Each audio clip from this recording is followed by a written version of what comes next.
Hello and welcome to another episode of the Autoblog Podcast. I'm Greg Migliore. Joining me today in studio is our senior editor for all things green, John Snyder. Hello. How's it going? I'm good. I'm hoping for a little more snow in the future, though.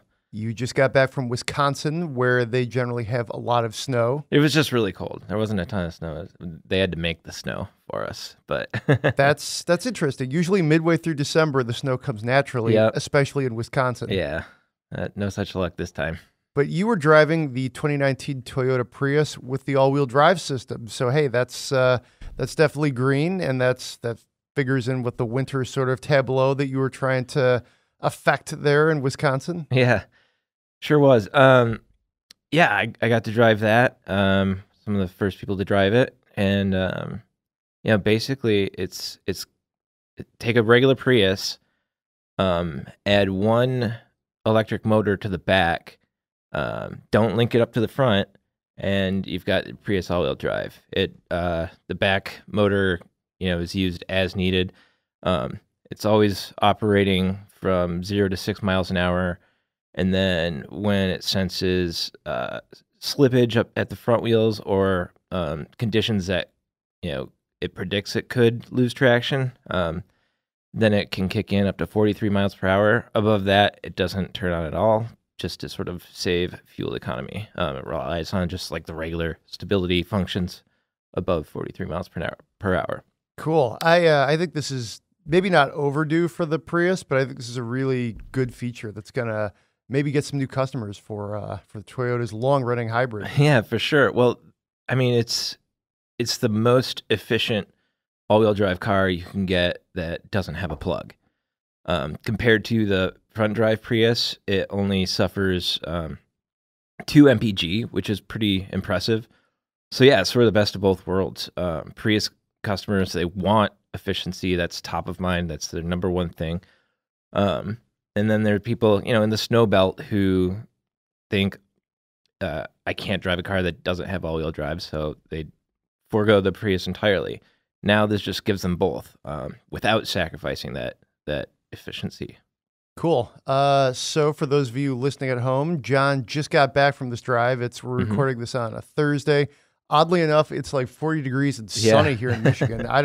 You know what it is I just got a new North Face parka, which I've talked about on the podcast before. Yeah. And it's like literally rated to like go to the Arctic Circle. Mm-hmm. And now that's why, global warming, I don't know, something's up, but now it's warm. So yeah, that tipped it over. So we'll talk a little bit more about the Prius here, but if you're listening, the rundown for the show, we got a lot going on here. We're going to talk about the Subaru Forester, which John also drove this fall. Lots of news going on. We're going to kind of just weigh in on different things. Everything from, do you think Carlos Ghosn was set up? He might have been. I don't know. I mean, it's a pretty easy conclusion to jump to. I think a lot of people did jump to that, and I don't know if the fingerprints are there, but there's more and more people talking about it and actual sort of real information coming out. So I don't know. More on that in just a bit. Also, there's some congressmen in Ohio basically think GM should build all of their EVs domestically. We'll kind of talk about that. More EVs. Al Oppenheiser is moving to General Motors EV program. He's Mr. Camaro. We'll tell you what that means. And just some cool Broncos that basically are coming back to life from the 60s and 70s. And then we're going to get back into some car museums. I went to one last night. It was awesome. John and I are going to riff on just the cool ones we've been fortunate to go to, and we'll spend your money. So, great show coming up. Let's get back to the Prius, though. Any other significant refreshes for 2019 beyond this all-wheel drive system? Nothing significant, but the small things they do change really help the car. It's updated looks, exterior and interior. On the outside, they cleaned up the lighting a little bit, which actually makes the car look a lot more approachable, less jarring, less like I don't know. It doesn't stick out as much. It's more, I like it a lot better. They smooth things out. On the inside, all that white plastic is now black. So the thing was with the white plastic, it looked weird. It was sort of glaring, and it drew attention to the fact that it was plastic. It sort of felt cheap. Now it's that sort of piano black on the steering wheel, on the center console, surrounding the shifter and stuff. So that to me looks normal. It looks more premium, but it's a lot easier on the eyes. And yeah, that's pretty much it. Okay. A couple other things, they moved the seat heater buttons and they added extensions to the sun visors, and that's pretty much it. Did you get a Nalgene in the Prius? No, I didn't bring my Nalgene with me. It was a great opportunity to get one in the airport or something. Yeah, I do need a new one. But no, I don't think that it would fit. I didn't see any spot where it would necessarily fit in there. Gotcha. I actually like how the Prius looks right now. Some people are pretty divided on it. The updates are pretty subtle. But I like those like fins almost in the back. Yeah. I dig it. Yeah, I think with the lighting update, those sort of fin things look less sharp, less creasy. Okay. Sort of flows into the body a little better. I like it more. I'm not the biggest fan of that design, so any little improvement like that is welcome. They really Mirai the hell out of it. Like, you know, they took that the Mirai and then just kind of really took all that playbook and then used it to kind of remake the Prius, which, like I said, I like it. I kind of like it when car companies go for it as far as some of these designs and certain segments where you want to stand out. So I'm cool with it. I actually cannot wait to drive this. I never thought I'd say this. It's the cliche to be like, oh, the Prius, but I want to see what this is like in the snow here in Michigan. So. Yeah. So on dry roads, you almost could not tell a difference. It's maybe a little bit quicker off the line. It's not quicker overall, but you get that extra bit of torque at the low end. So you're not, spinning the front wheels at all. Other than that, it feels pretty much just like any other Prius. You wouldn't know. And so I was sort of like, and how's this going to do in the snow? So in the snow, I was actually pretty surprised. Took some laps in a front drive Prius. Pretty easy to get to. I mean, there's a lot of stability control going on already, but it doesn't take too much effort to get it to understeer. The all-wheel drive version, it just tracked really well around the corners through the snow. I was piling on more and more speed, to the point where I didn't want to push it further, because if I did end up understeering, there was like a guy with a snow blower next to the track and stuff. So I hate when that happens. If you're going to be on like a snow course, like give you some room, Right. But yeah, it was really stable. I was really impressed with how stable it was. And this was still on the all season low rolling resistance tires, which is great, because I mean, most people, even if they should, they don't switch to winter tires every year. And for someone who drives a Prius, who's concerned with MPGs, they're not going to want to sacrifice the fuel economy by putting on knobbier tires. So if they can get away with leaving on the all seasons and keeping that day-to-day efficiency, it's actually pretty good. The all-wheel drive is not a terrible substitute for snow tires. Just got to worry about braking. So you're a Prius customer. Do you get the all-wheel drive? Do you not? Is it based totally on where you live? I think it's based where you live for sure. I think it'll sell a lot more. It'll probably be the majority seller up here in the northern states. Cool. California, not so much. I know there are people in California who go up into the mountains and stuff and go skiing. But for the most part, I mean, it's only 2 miles per gallon different though. And a lot of people just want that confidence of having something with all-wheel drive, even if it drives exactly the same, Like my wife, for instance, she, that's a deal breaker if it's not all-wheel drive. So I'm just like, no, just get snow tires. But for those types of people, I mean, they've got it, and it's a good system. Cool. So that's the 2019 Toyota Prius with all-wheel drive. They gave it a a catchy name, all-wheel drive E, I believe, right? Yeah. And so that's cool. And the E is because the electric motor is what makes it all-wheel drive. Cool. Makes sense. Yeah. So check out John's review. It's went up on our site yesterday. He was one of the first to turn it around. So as always with Autoblog, first is everything. We get all this stuff out, before the other guys even get out of their garages. So nicely done. Thank you. Sounded like a fun trip. Yeah. Yeah. Let's talk about another all-wheel drive car. Subaru Forester. While you were driving this all-wheel drive Prius, I was literally driving the Forester for 2 days here in the fleet, which works out nicely because you went to the first launch in Asheville, North Carolina, just a couple months ago, this fall, I believe, September. And so we've both spent some time behind the wheel of this thing. I would say generally I liked it. I was just typing up my notes, trying to get my thoughts together on this car. So I would say this, they did a lot of like big improvements that I think are kind of subtle in what the consumer sees. For sure. And overall, it's like a little bit better. And it was pretty good is how I would say it in the first place. So I think they tweaked it is how I would sort of sum up what they did. Yeah, they didn't change too much. I mean, it's a good selling car. It's a growing nameplate for Subaru. The customers love it. They're loyal. You got a good thing. You got to be careful not to break it, So they actually did a lot of stuff sort of it's all sort of underneath and behind the scenes in this car. New platform, the new global Subaru platform. But it looks very familiar. Visually it's not much different than the previous generation, but a lot of that's underneath. It's a stronger platform. It's a lot quieter. This new platform, and that's something I feel like the Forester had problems with in the past, and I feel like a lot of Subaru vehicles, a lot of road noise comes into the cabin, and for me that was a huge difference in this one. It was just how much more quiet it is, more comfortable, felt more refined going down the road. I was a fan of it. I agree with you. We, when I was at Auto Week, this was 10 years ago now, we had a long-term Forester, so that was, a couple generations ago now.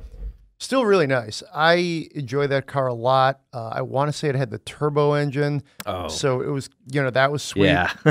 But to your point, it was a loud car. Yeah. I mean, it was like, with that big greenhouse, you get in the wind, and it's like, feels nautical. It was raspy, it was sailing. So there was a lot going on with just all different kinds of NVH things. This one did feel premium. I think the platform definitely is, part of the credit goes there. Really like the front end. When I got out of the car, I was, park in my driveway, walk to the house.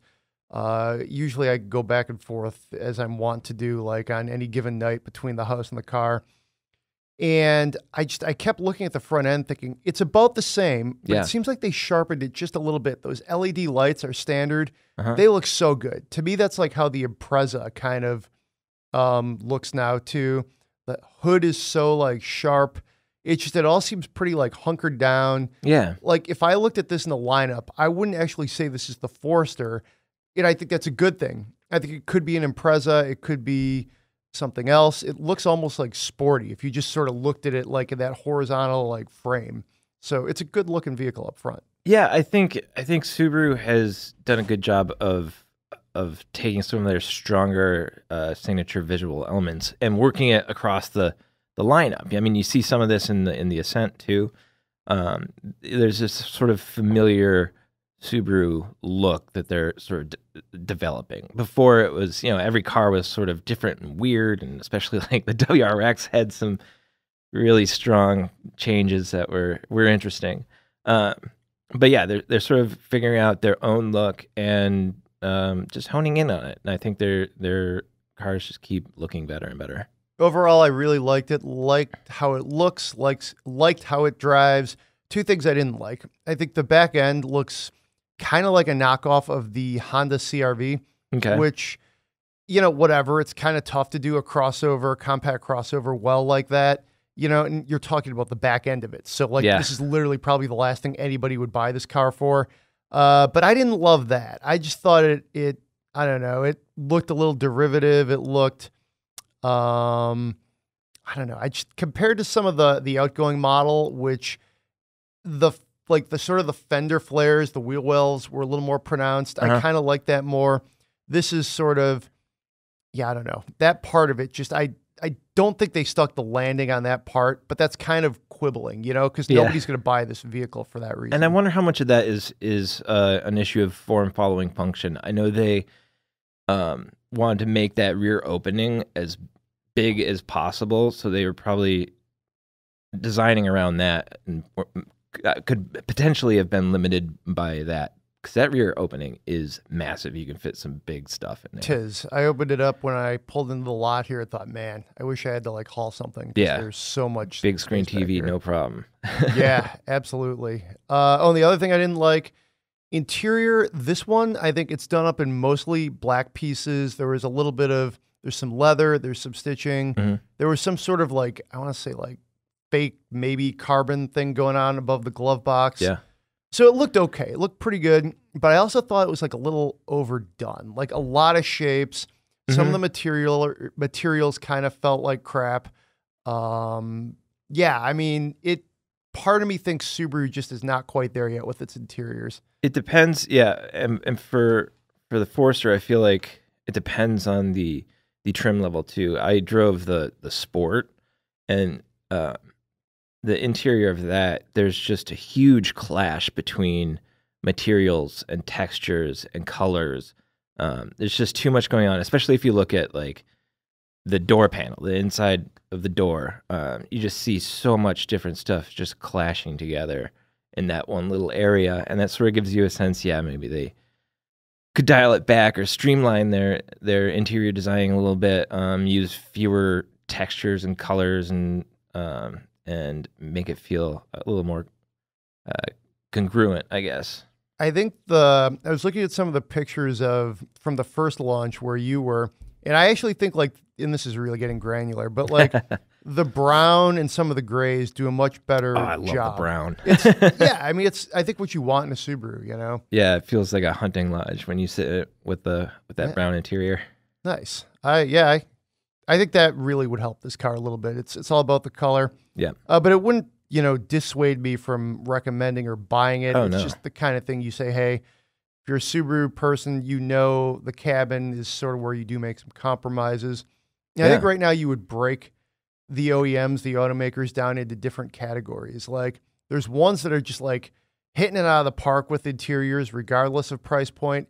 And then there's other ones that they're trying different things. And regardless of price point, they're not quite there. Yeah. And I think Subaru kind of falls into that second category with a lot of its vehicles.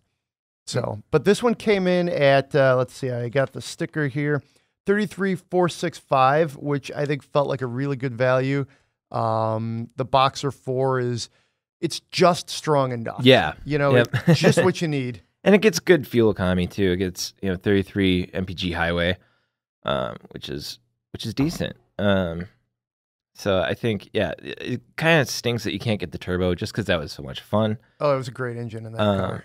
But this one's adequate for sure. My only other complaint too is I put the rear-facing car seat in the back seat. I thought the back seat was a little tighter than I remember. Maybe it's just because this is the first time I've put a car seat in the Subaru Forester, but it did seem a little tighter. I don't know, it's just something I noticed. So, I know probably most Forester owners have kids, but for me, this was a little bit tighter than I was expecting, but, still enough room. Yeah. So that was my only quibble. I think it might be a little more roomy than the outgoing version. It's gotta be. So, nobody makes their cars smaller these days. How's that going to look at a press release? So cargo capacity shrank by 3 cubic feet and fuel economy got worse. No. But so good cars. That is what we've been driving this week. Any other thoughts? Maybe something you picked up on the first drive that I haven't seen or didn't notice? We took it off road a little bit, just a tiny bit, and we got to use hill descent control. I think the grade that we were going down was 18%, which doesn't sound like a lot, but when you're staring at what looks like ground perpendicular to your face, it feels pretty steep, and it handled it really well. It was really wet and muddy and it just crept right down it just fine. Pretty good angle of departure and all that, breakover angle. So yeah, it's pretty capable off road too. At least in how a normal person would use it, getting to their cabin or whatever. Nice, sounds good. Well, let's talk some news.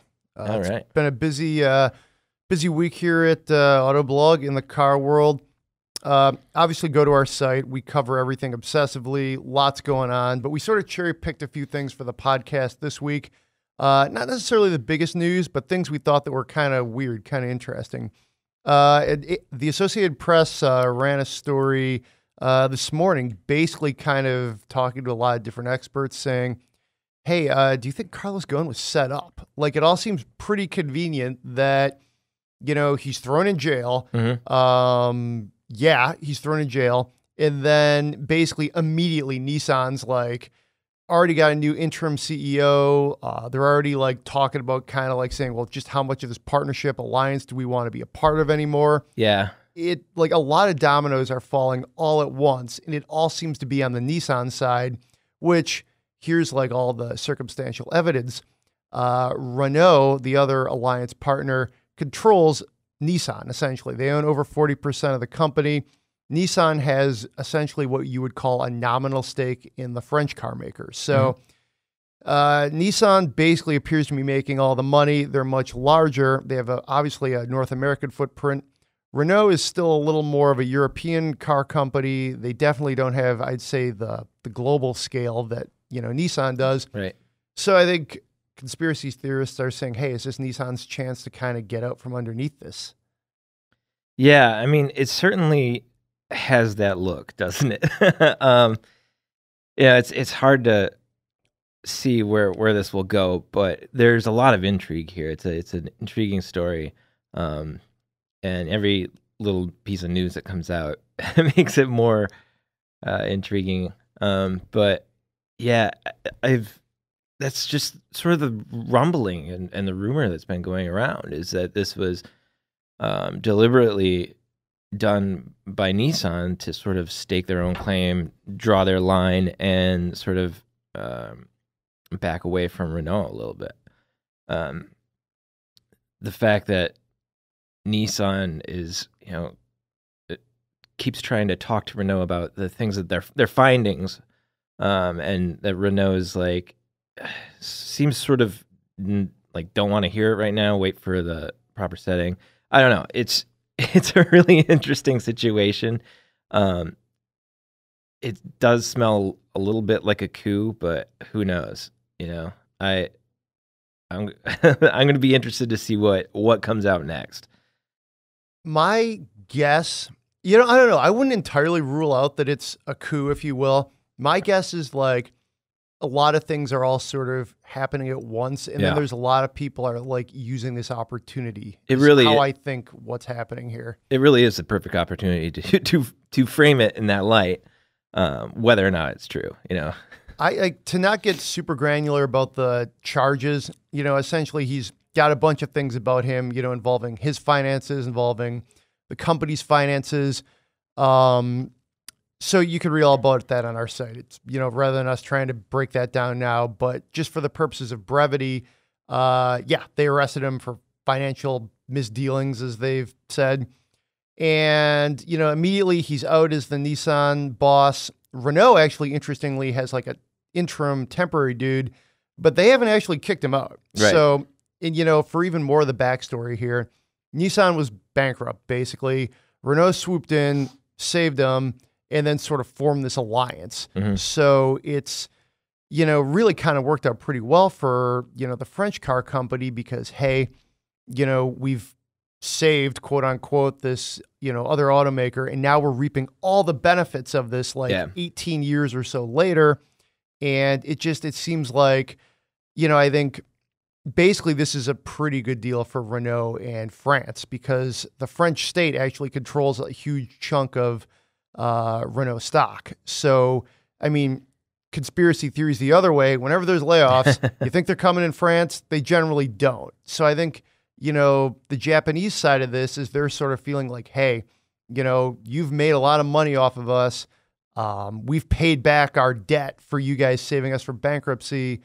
Maybe it's time to unwind this because like they view Nissan as like, a Japanese car company. And they're not wild about the fact that this like essentially alliance is very much based in France. Right. And to me, that's what's happening here. So I don't know. I wouldn't entirely say, yes, this is a coup, but I would say that was totally orchestrated. But it also feels like, 60% of this is happening as a result of the charges. Like maybe there weren't people who were like, hey, let's nail him. Let's throw him in jail and take over the company. But it does feel like once that happened, people are like, boom. Yeah. Here we go. This is what we've been waiting for. So I don't know. We're probably losing people at this point. I just think it's intriguing. So speaking of political things, some senators are suggesting that General Motors should be forced to build all of its vehicles in the United States. This is in response to GM's layoff plans announced a couple of weeks ago and the fact that they're killing the Volt. So a lot of different hot button issues kind of being conflated here. This to me, I think, is a total political move because right now GM is only building, 2 electrics and they're both in Michigan. Right. Yeah. I mean, I would love to see GM build more cars here. I'd love to see everybody build more cars in the U.S. But when you start demanding these things of companies, it never works out well. They build things where they build them for whatever reasons, because of trade benefits or, there's always a reason, and the reason is the company's bottom line. If you want the company to be successful, you have to let it do business in a way that allows it to be successful, allows it to make money. So I hope that means building more EVs in America, but it's not always the case that you can make money building cars here. Certain things, yes, but it depends on your resources, and there's a lot of different things. It's a lot more complicated than just saying you have to do it, But, yeah, well said. I think the real question is what comes next, because General Motors has said they're going to build, I think, 20 different forms of electrified vehicles in the next, few years. Yeah. By 2023. So that's a lot of different models, and they've got to build them somewhere. Right. That being said, they could probably, a lot of these I think are going to be like hybrids or like electrified versions of this existing nameplate. And a lot of them are going to be EVs that they're selling to China, Right. So like some of these overseas markets, you have to build those cars there for it to scale and to be profitable. So I don't think you really want to handcuff a car company that might want to turn around and say, well, hey, we're going to import this car from Mexico, from China, because that might make sense for their portfolio. I don't know. I basically think this is some politicians are trying to score some points here. I mean, even the UAW isn't like coming out in support of this or saying it. So we'll see. I think it seems like a little bit of political posturing, mainly from a state that's obviously going to be hit pretty hard, which is Ohio. So we'll see how this plays out. Moving along, though, real quickly, Al Oppenheiser, Camaro chief engineer, is going to head this new GM EV program, reportedly. So we'll see. Yeah, that'll be cool. I think bringing over a name like that and a mind like that to EVs, we have all these EVs that look, I don't know, EVs and hybrids tend to be made to stand out as such instead of appealing visually to a mass market buyer. EVs were sort of for niche customers, and those people wanted to be noticed for doing something differently. Now people, like, as more people consider electrification, they don't want to look like an idiot going down the road. So if Oppenheiser can come in and make good-looking, macho, muscular American EVs that people, don't think look wimpy or weird, I think that'll be a really good thing. That's just what the segment needs right now.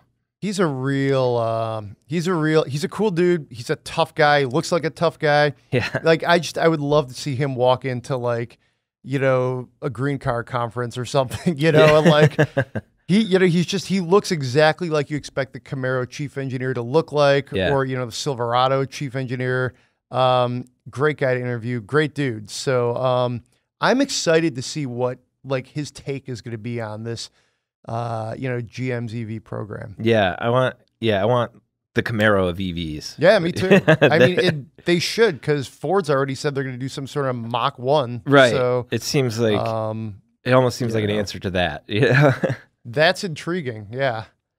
But yeah, we'll see what Ford does. But I know they have they've got a couple crossovers planned with using the Bolt's EV platform.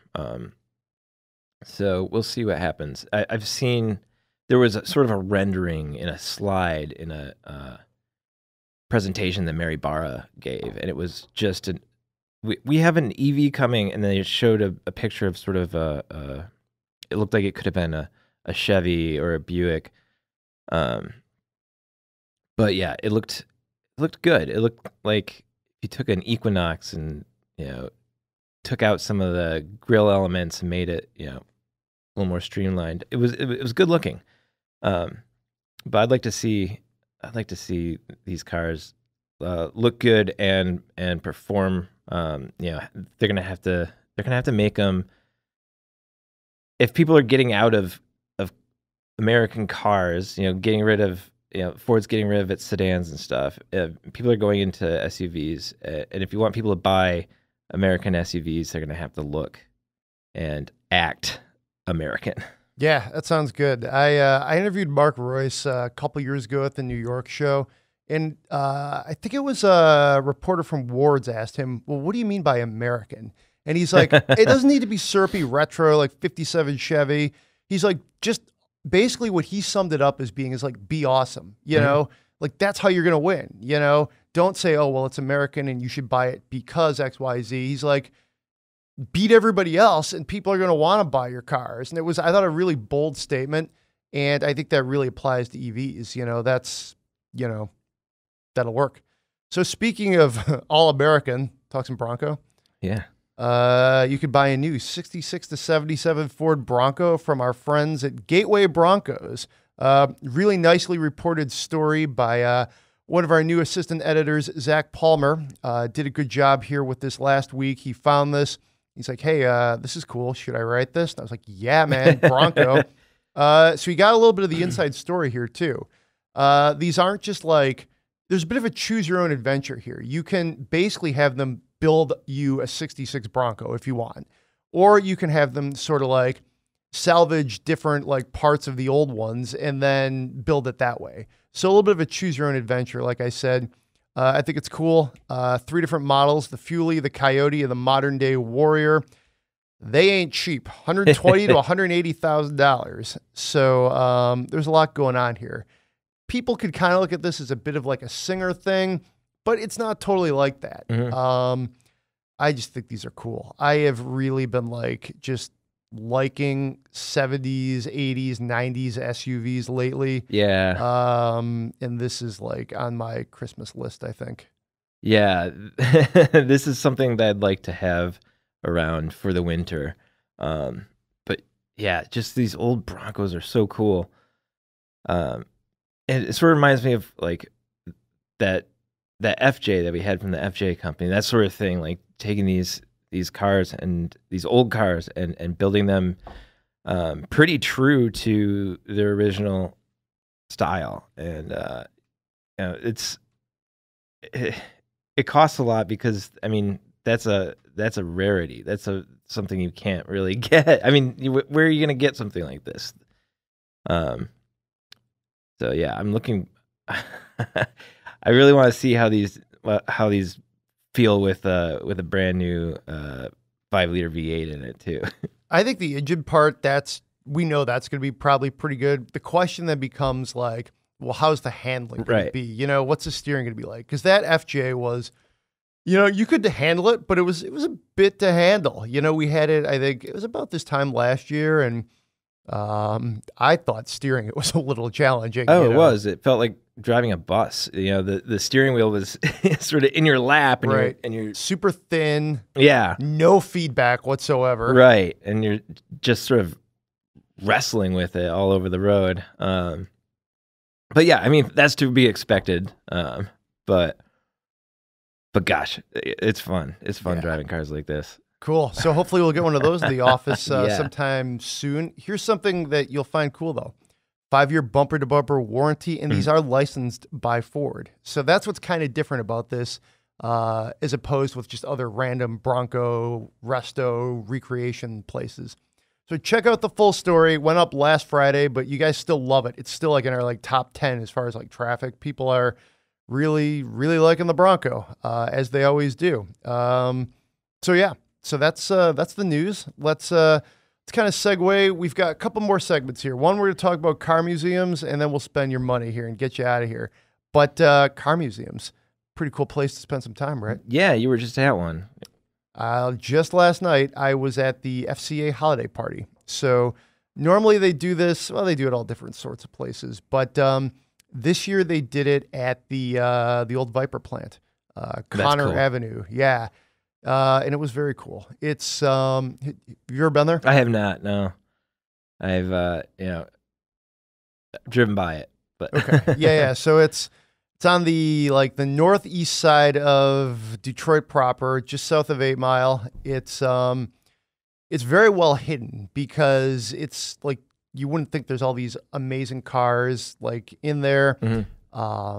You know, it reminded me a little bit of the General Motors Heritage Collection, which is also pretty well hidden in it's in a suburb of Detroit, northeast of the city. And there's all these awesome cars. It's just like this nondescript office complex. yeah. Same deal with this place. Last time I had been there, it was in fact the Viper factory. So it was kind of wild to come back. Brilliant move, I think, on their part. They moved the collection from another office complex up in Auburn Hills, not far from FCA's headquarters. They moved it into the old Viper factory because they're not making Vipers. Long story short, it's cool. Really cool. So many different things in there. I think they're still kind of working out the kinks. They let some press go through, I want to say, this summer. But it's nice. Great place to have a holiday party. Crack a Stella, which is what I did, and just kind of walk around. I'm like, I'll talk to people, but right now I just want to look at these cars. What was the coolest thing you saw? Lots of cool stuff. Right off the bat, when you walk in and go left, there is a Jeep from the occupation of Berlin. Oh, wow. From World War II. It's stamped Berlin on the bumper. It's still got the regimental markings on there, which is pretty sweet. Yeah, that's really cool. Yeah, I mean, you want to talk about the leadoff. Like, that's awesome. You make your way down that aisle. There were a bunch of other Jeeps. They ended up with the last TJ made, which is pretty cool. So it basically takes you really far into the past up until the most recent generations of vehicles. So there was all of those.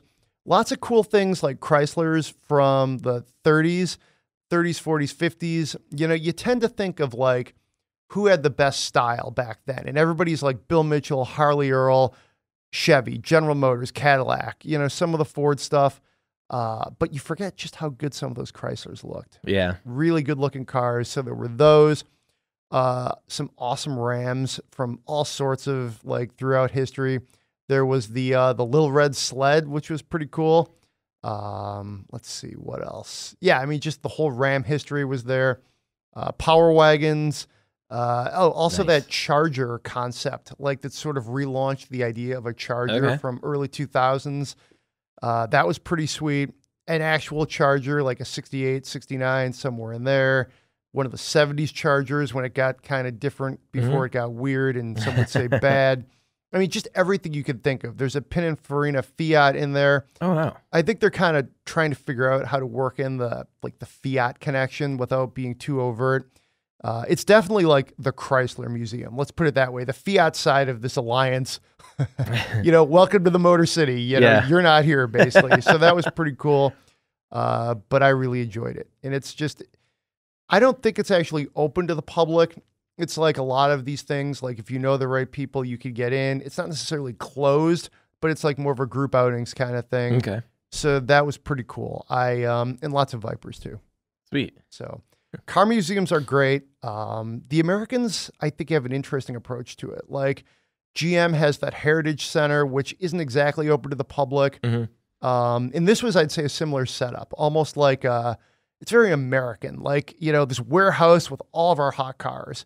Whereas like some of the Germans and the Japanese, they're more museums with car exhibits. Like there were no real placards at this one, it was just like, here's a car. They were arranged nicely, but like you've been to the Honda one, and that one's more of like a formal car museum. It's a museum that features cars, I would say. Yeah, oh my God, that place is amazing.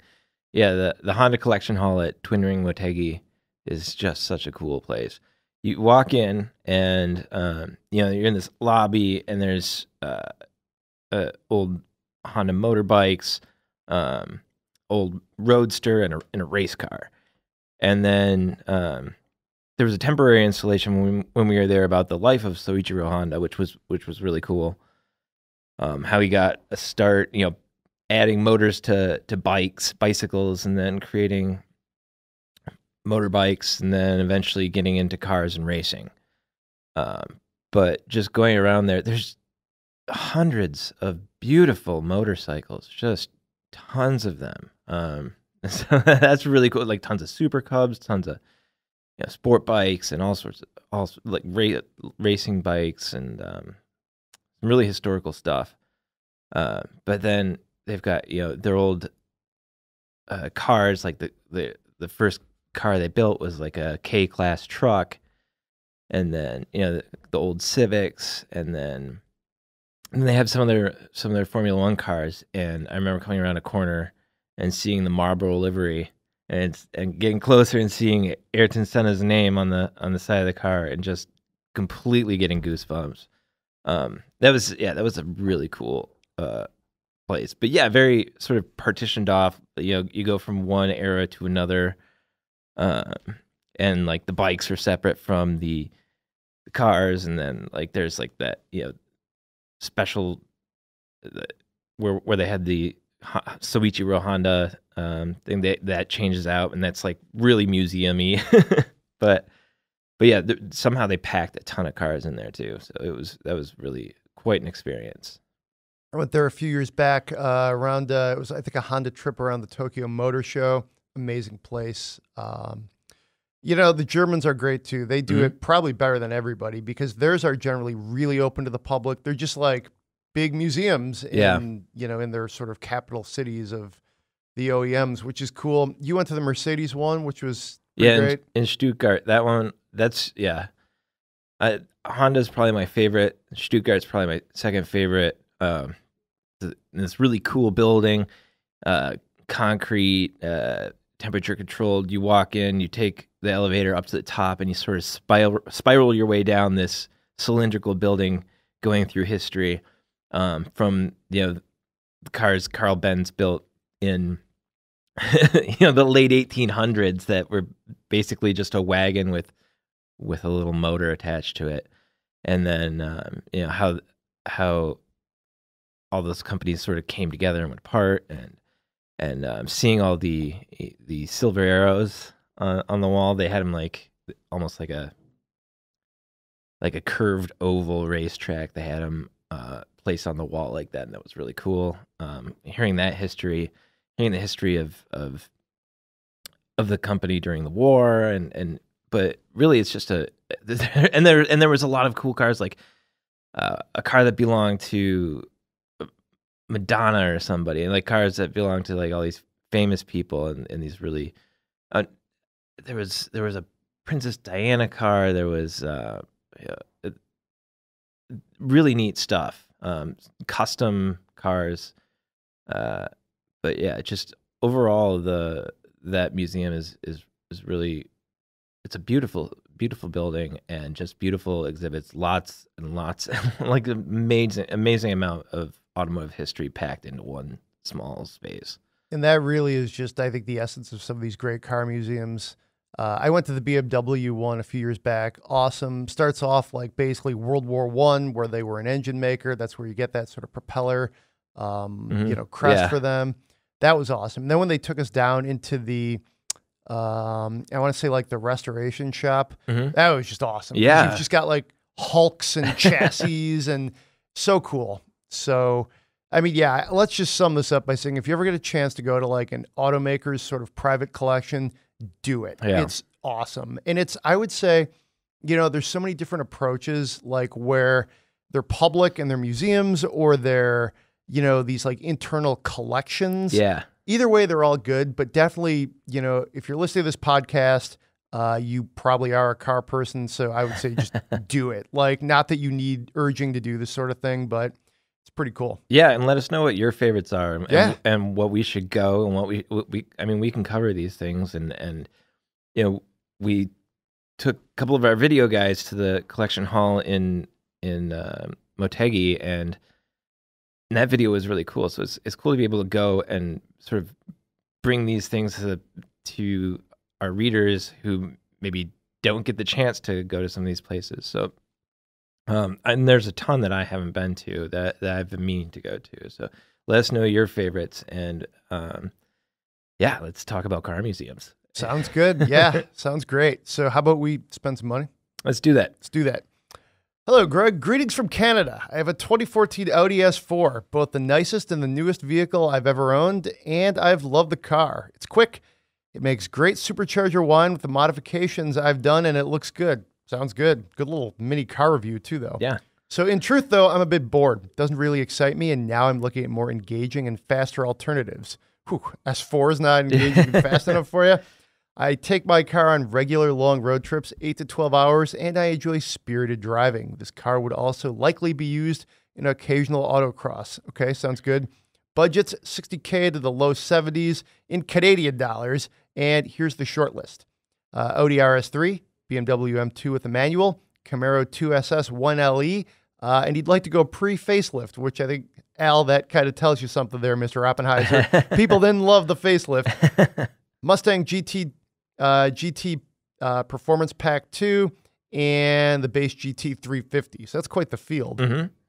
So quick, quick knee-jerk reaction. What stands out to you there? So I think if the S4 is boring to you, I feel like the RS3 is off the list. The M2 is probably off the list. I personally would do one of the Mustangs. I would probably do the Mustang GT, especially if you're the type of person that does your own modifications to the car. That's a good template for it. Save some money too. Yeah, and the fact that you go on long road trips is really leading me towards the Mustang. If you want to be comfortable cruising on the highway for 4 to 8 hours at a time, that's a good car to do it in. Well, yeah, the German ones are comfortable too, but yeah, I think you're going to find those German ones too boring if your current car is boring you. The Mustang is exciting, no matter what. Anytime you hear that V8, it gets your blood pumping, and it drives really well. This generation drives fantastically. I really like it. It's a good answer. I would say the base GT 350. I don't think you could go wrong with the Shelby. I like your logic though, John. Because initially I was thinking RS3. But if you're not really, the S4 isn't what you're really feeling anymore, RS3 is not going to do it for you. It's a small car. M2, I really like the M2 and the M4, but that's like, I feel like I'm the last guy out there who likes these cars. That's probably not going to do it for you. I like the M2 quite a bit, but yeah, I don't know.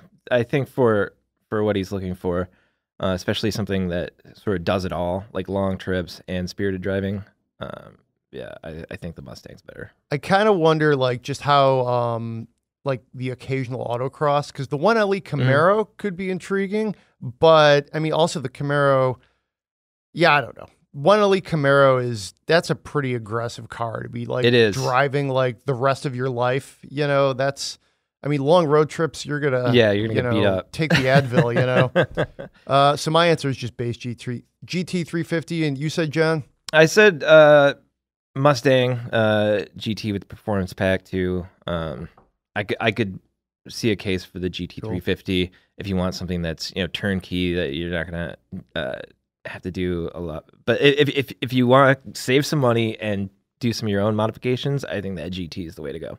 Sounds good. So right now we're thinking Mustang. Hey, thanks for writing us. We definitely really always enjoy spending your money. Brandon was the name of this writer. I was struggling to find that here. Oh, Braden, you're right. Gotcha. So, hey, thanks for writing. Definitely, please, all of you guys continue to send us your spend your money requests. It's definitely a fun thing to do. Yeah, thanks. Cool. So, hey, that's all the time we have this week for the Autoblog Podcast. Thanks for listening. If you've ever wondered who plays us out, they are called Skyway Traffic. They are a production of one of our in-house producers, Eric Meyer. So, hey, we've got one more podcast scheduled for the rest of the year, and then we'll probably take the last week of the year off. We might pop back, but most likely we're going to probably enjoy some time with our friends and family. But do come back for us next week. We should have one more for 2018 where we'll close things out. Until then, be safe out there. We'll let Skyway Traffic take us home.